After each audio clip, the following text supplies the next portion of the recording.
Hi, everyone. Welcome back to Money Managers, a user's guide. I'm Nathan Peters. I'm joined today on a special session with Matthew Beddall of Havelock, London. Matthew is one of the few people that I'm aware of who has become an expert and a CEO and CIO in a totally different method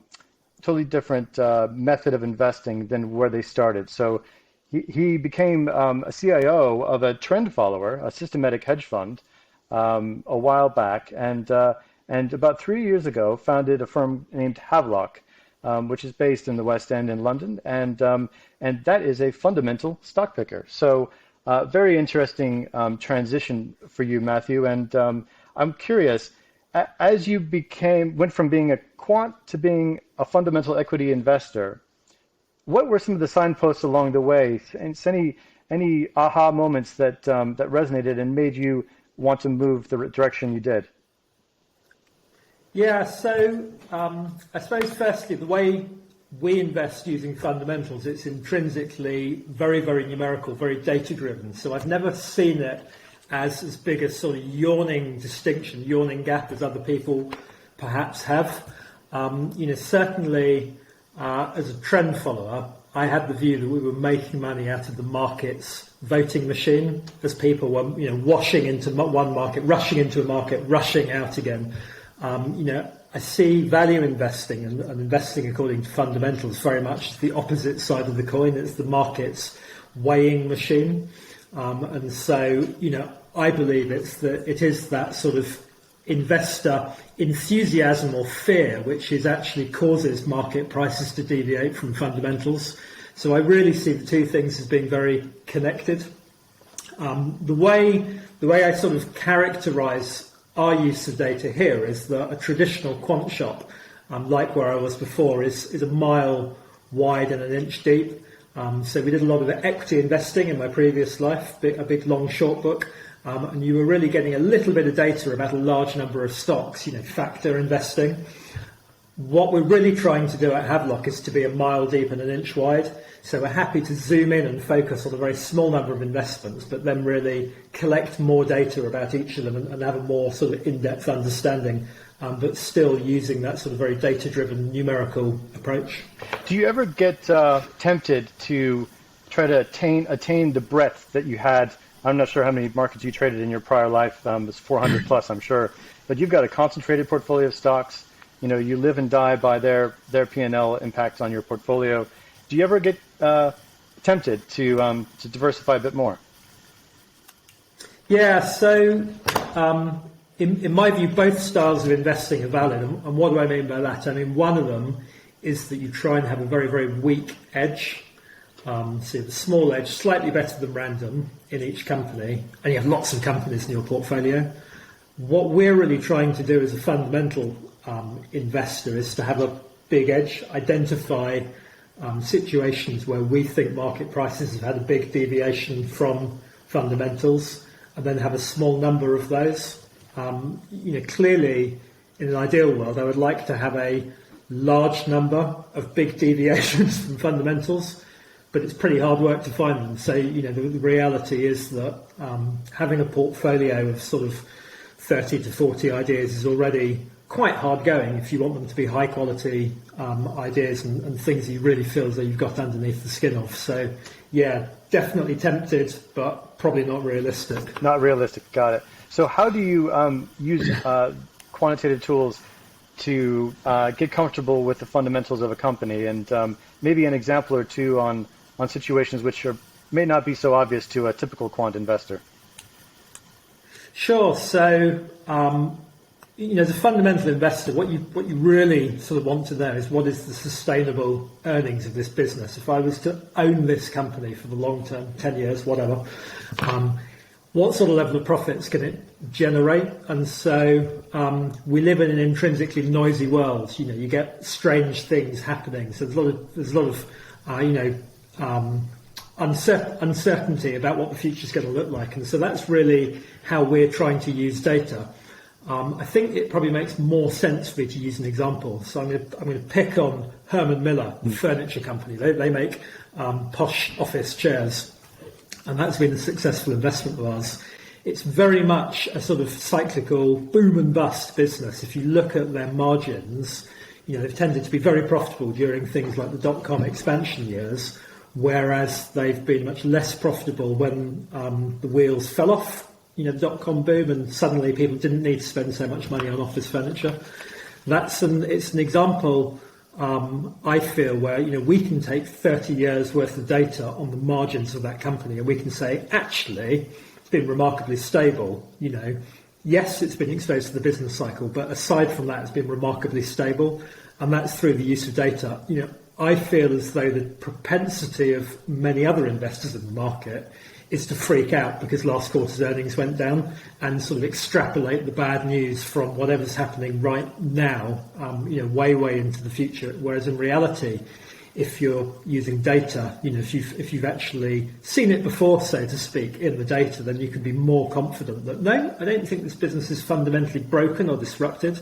It's just, a weak sort of economic spell. Interesting. So you could say that you're using the tools of quantitative investment management to achieve breadth historically, not horizontally across the present. So you think of large quant managers with thousands of stocks in their portfolio and they're earning small edges, but you're interested in what is the market saying or misinterpreting about an ultra long period of time for your companies. And I guess maybe that brings me to one of the things you mentioned in your quarterly letter recently, which I would encourage everyone to read. It's a great read, available on the website, Havelock London.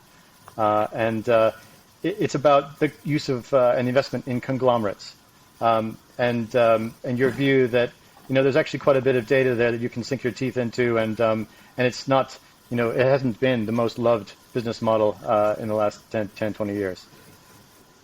Sure. So I think that things tend to move in and out of favour in markets. Conglomerates is one of those business models that, if you look back through the history books, there have been some boom times. Like the whole story around GE. And then what tends to happen is that following those boom times is there's some disappointment, and the kind of worst possible characterization of a conglomerate is that it's a sort of some megalomaniac CEO who's just acquiring things for the sake of it. They're kind of inefficient, messy, undisciplined. That's the worst characterization. But when we look at the investment landscape, and it's definitely probably been the case more in Europe, we do see some quite dull industrial conglomerates where maybe they've got 3-4 lines of business. They appear to be well run and disciplined, and actually, from my point of view, I think what's not to like about that diversification, would I value those 3 businesses more highly if they were standalone companies?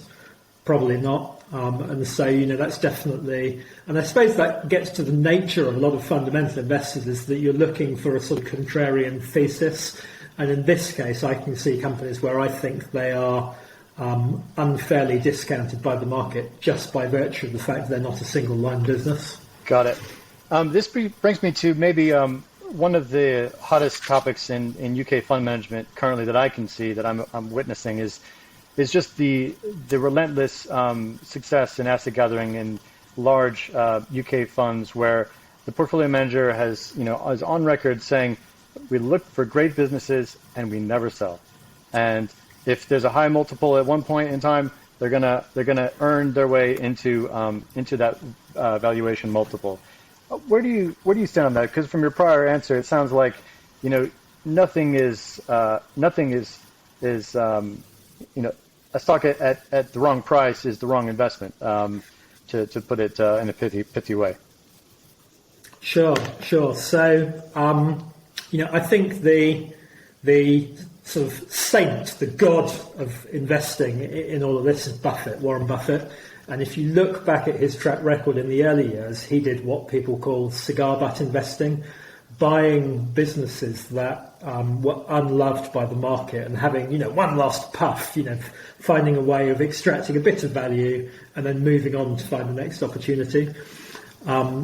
Then what came more recently in his career is that he, with Charlie Munger's influence, they started this idea of investing in compounders. So the idea that you find an absolutely great business, You're not looking to buy it at a bargain basement price. You just want to buy it at a reasonable price, sit back and enjoy the compound growth that business delivers to you. In my mind, both schools of investing are both equally valid. I think it would be wrong to say that one works and one doesn't. What I do think is that at the moment, going back to your question, we're in an environment right now where the market's become very enamoured with the whole concept of investing in compounders. So much so that I think a lot of those sort of businesses have become very, very expensive. It's a bit reminiscent of the Nifty 50. There's still a lot of debate in the academic literature. In fact, I should explain what the Nifty 50 is, shouldn't I? Really? Absolutely. It's the Nifty 50. It was a boom, end of the 60s, start of the 70s, where people felt as though by investing in big blue chip companies, no matter what the price was, you just couldn't go wrong. And it actually corresponded to when Buffett, I believe, if I'm getting my history line correct, around that time was around the time when Buffett actually stepped away from the market. He shut down the Buffett partnership before going on to sort of start, the behemoth that we now know as Berkshire Hathaway. But this meant that it drove the valuations of big blue chip companies to never seen before extremes. There continues to be debate in the literature as to whether it was rational that people paid those prices back then. Some of those, if you had invested for the long term, if you'd invested for 10, 15, 20 years, I think the evidence is that actually you've done okay. But the reality is that it would have been a pretty painful experience had you invested at the highs and then, suffered some sort of nosebleed style losses thereafter. And so, so to cut a long story short, if I can find a great business that we can invest in and sit back and enjoy the compound growth at a reasonable price, then we would love to do that. But right now, I think that is a challenge in the current market environment. I think another way to put that, that you put succinctly, is don't have any unbelievable expectations for a business. So have a very sober-minded outlook on a business, and if it muddles along, it'll still do great for your stock. Totally. And would you say, just in terms of the current environment, I find it, I've started in the industry in about 2000, I find it quite reminiscent of the dot-com bubble of 2000, and you mentioned the late 60s, early 70s. Since you are such a keen historian of markets, as I know from your writing, is that where you think we are today? Late 60s, in terms of inflation, government policy, all that good stuff? So, so you're putting me under pressure now, saying that I'm a historian in order to come up with some really juicy examples from history. So I'm going to do that. So I think there are definitely similarities with the dot-com bubble in that we're seeing an awful lot of retail money come into the market. At the same time, we're seeing a lot of insider selling. So a lot of company insiders who are taking their chips off the table at the same time that Robinhood investors are coming in and buying the shares off them. Or even just Robinhood stock. Or just Robinhood stock. That's a definite similarity. I think the 60s and the 70s is a definite similarity. There was a period of very benign levels of inflation in the 60s, and really people were sideswiped by the crazy level of inflation that we then saw in the 70s. I think there are some analogies with the sort of the roaring 20s. Right now there's definitely a mood amongst investors that we've reached this sort of permanently high plateau, that we're no longer going to experience recessions anymore, because of the Fed action. That sort of like boom time excitement definitely feels reminiscent of the Roaring Twenties. But the actual analogy I'm going to give you today, Nathan, is the 1860s. So the American Civil War happened in the 1860s. Up until that point, there hadn't been any federal cash, but the government had to pay for the war, or the federal government had to pay for the war. So they created the greenbacks, the dollars. And this was actually the first time that there was federal currency not backed by gold reserves, so paper money. Because of the wartime spending, there was a big need to increase the monetary base. That led to some pretty high levels of inflation. Once the war ended, there was then this investment boom. It was a lot of railroads were built. It was this new emergent technology that was transformative. There'd actually been the Franco-Prussian War here in Europe, so the French had been forced to pay reparations to the Germans. That enriched the Germans and that helped them industrialise their economy.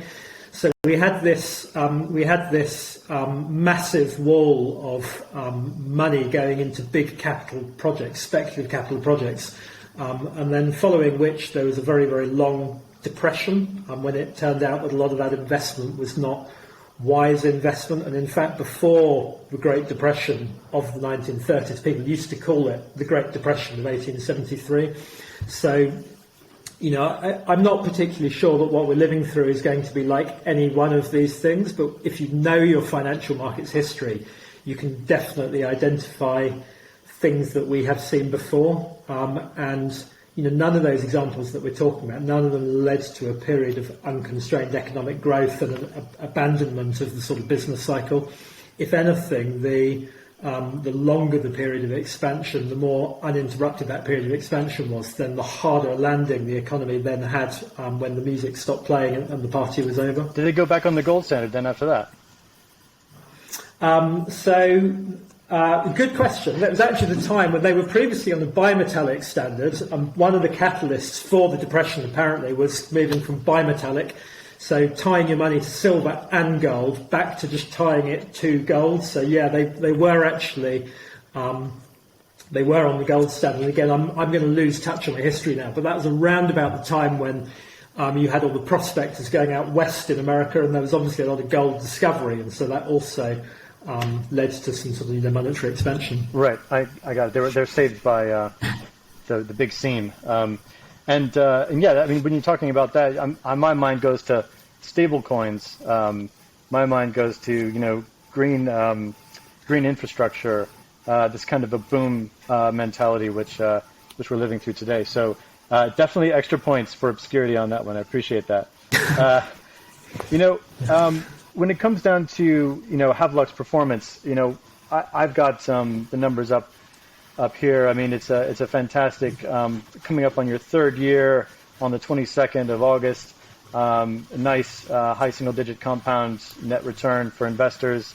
I think it's key to note that your fees are all in 1%, if I'm right about that. So correct. Yeah, correct. Made an effort to launch this firm without settling investors with higher costs due to a smaller size. So that's much appreciated, I'm sure, by our clients. How would you, just looking back on, the decision to start Havelock, it's one of the hardest things to do, I think, start an investment manager in the last 5 years. You had, tremendous regulatory oversight. It's hard to get people interested in the early stages of a track record.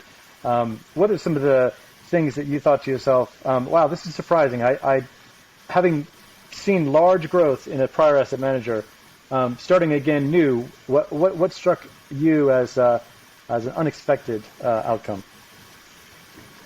So I suppose I should say that we're obviously a value investment manager. If you look back in the last decade, the MSCI World Growth has outperformed MSCI World Value by something like 120%, and almost all of that has come from multiple expansion.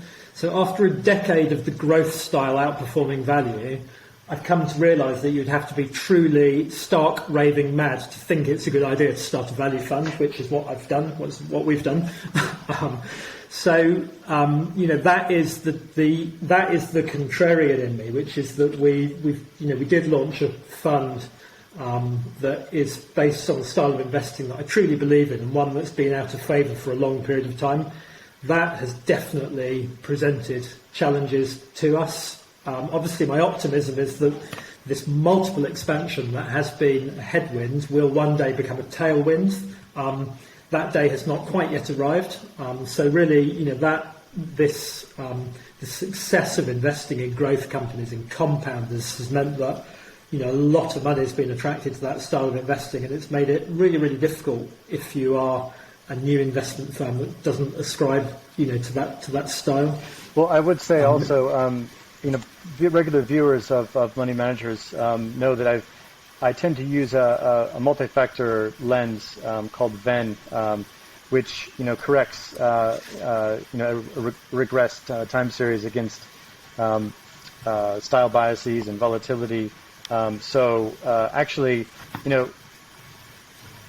after all those style biases and caveats, and with the relatively low volatility that your fund offers versus equities, I have down that you're generating 5% per annum of alpha when you adjust for those other factors. So, that's got to be heartening. It shows that the process is firing on all cylinders, and the tailwinds that you wait for can lead to some actually remarkable outperformance if we see prior periods in history repeat themselves. So I'm thinking just we set the factor lens back to the 2000 timeframe like we discussed earlier, and it's hard to remember, but it took 7 years for equity risk to turn positive for investors in the aftermath of that tech bubble, and the value style beat momentum by 20% per annum over that period, 7 years.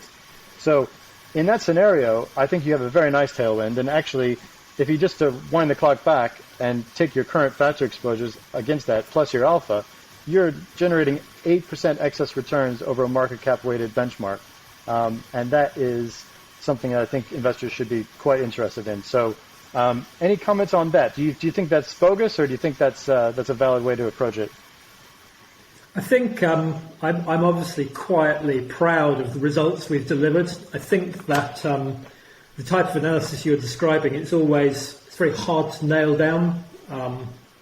You can always argue in a 3-year time frame an investment manager has been sort of lucky or unlucky. But yeah, certainly the kind of meat of what you're describing is definitely corresponds to our own analysis. We think we're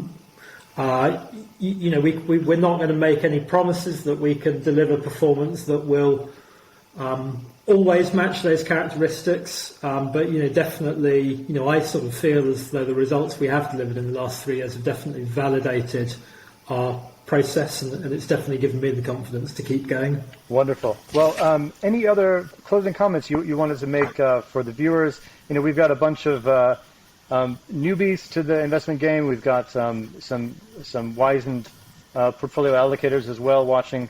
Anything you want to say to the wider world out there?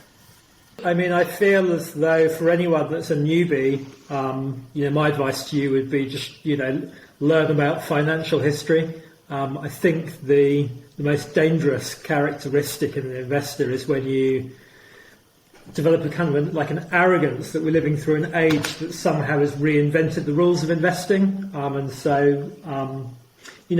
mean, also clearly it's not just newbie investors. Even for professional investors, all of us who are sort of my age, by the time you're in your 40s, you've lived through this period of just uninterrupted falling interest rates. We've lived through a very, very strong period for equity markets. So I feel as though in many ways, all investors, whether professional or newbie, have sort of been trained for there to be certain things that, always happen. This sort of, the reliability of a 60-40 portfolio, it's been sort of ingrained in our brains. And the history book suggests that those trends, won't continue forever. And so, yeah, I think my sales pitch is, read about financial markets history. And then come see Matthew. Wonderful. Thanks for your time today, Matthew. It was great talking with you, and wish you all the best in your next 3 years. Yeah, great. Thank you, Nathan. Thank you. Okay. Bye.